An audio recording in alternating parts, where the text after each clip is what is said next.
Монголын Отелло сонирхогчдын холбооны урилгаар дэлхийн Отеллогийн холбооны ерөнхий нэрийн бичгийн дарга өнөөдөр Монгол улсад хүрэлцэн ирлээ. Тэрээр Монгол улсад 2 сар болно энэ хугацаанд Отеллогийн олон сургалтуудыг зохион байгуулахаар төлөвлөжээ. Швед улсын иргэн Фрэнкт Стентофт дэлхийн Отеллогийн холбооны ерөнхийлөгчөөр 2005-аас 2010 онд ажилласан бол 2010 оноос хойш тус холбооны ерөнхий нэрийн бичгийн даргаар ажиллаж байна. Өнгөрсөн хугацаанд дэлхийн олон улсад сургалт семинар зохион байгуулсан бол энэ удаа Монгол улсад сургалтаа зохион байгуулахаар хүрэлцэн ирээд байна. Би Монгол улсад анх удаага ирж байна. Үнэхээр сайхан орон юм. Танай улсын тухай өшөө олон зүйлийг мэдэж авахыг хүсэж байна. Отелло бол дэлхийд даяар маш урттай хөгжиж байгаа спорт. Монголын Отеллогийн холбоо байгуулагдаад удаагүй байгаа ч маш сайн ажиллаж богино хугацаанд хөгжүүлж чаджээ. Би Монголд байх хугацаанд тамирчдад сургууль зохион байгуулахаас гадна цаашаа Отеллог Монгол улсад өшөө илүү яаж хөгжүүлэх талаар холбооны удирдлагуудаа санаалцаж төлөвлөгөө боловсруулнаа.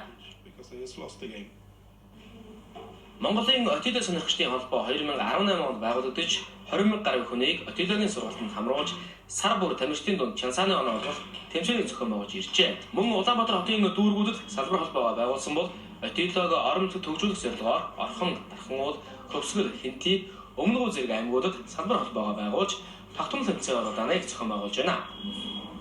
Хоорондоо амьд харилцаа дутагдж байгаа энэ үед бидний Отеллог бол хүмүүсийн найз нөхдийн гэр бүлийн хэмжээнд амьд харилцаа үүсгэж болох гол чухал хэрэгсэл юм байна. Бас үүний хажуугаар хүмүүсийн сэтгэн бодох чадварыг хөгжүүлдэг. Тийм учраас бид нар Отелло бол хэрэгтэй тоглоомын хэрэгтэй оюуны спорт юм байна гэдгийг бол хараад хөгжүүлж эхэлж байгаа. Тэгээ Монгол улсын хөгжлийн гол төлөвлөгөөр бол мадаа нүүрс газрын доорх баялаг биш монголчуудын маань оюуны чадвар юм шүү гэж бид нар бас боддог. Тийм учраас хүүхд багц сууж байгаа сэтгэлгээ хөгжүүлээ. Монгол улсынхаа нэрийг бас дэлхийд дахин гаргах гэсэн зорилготойгоор холбоогоо байгуулад үйл ажиллагаа явуулж байна. Отеллоно 64 нүүдэл бүхий хар цагаан хоёр талтай хөлөх тоглоом юм. Нэг тоглолтод ойролцоогоор 15 минут үргэлжлэнэ. Цагийн төгсгөл тоглолтын хөлгөн дээр хар цагаан хоёр өнгөөс аль нь илүү байгаа талын тоглогч хождог дүрмтэй.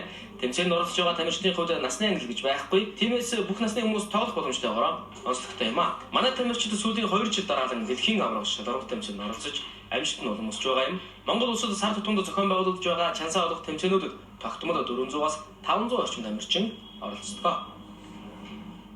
Хот болон аймгийн 7 часаа сорих тэмдэгт орсон. Тэгээд өмнө жил болохоор Мэжисийн гээд Японы нийлдэд тэмцээнд оролцоод ирсэн байна.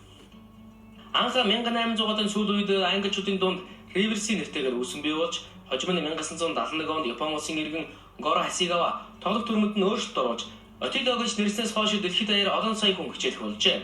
Горо Хасигава талбайд өрсөлдөж байгаа хар цагаан дискнүүдийн хооронд өргөнж буй тэмцэл нь Шекспирийн Отелло жүжигийн гол дүрүүдийн тэмцэл зөрчилдөөнтэй төстэй гэсэн санаагаар Отелло гэж нэрлсэн гэдгээ.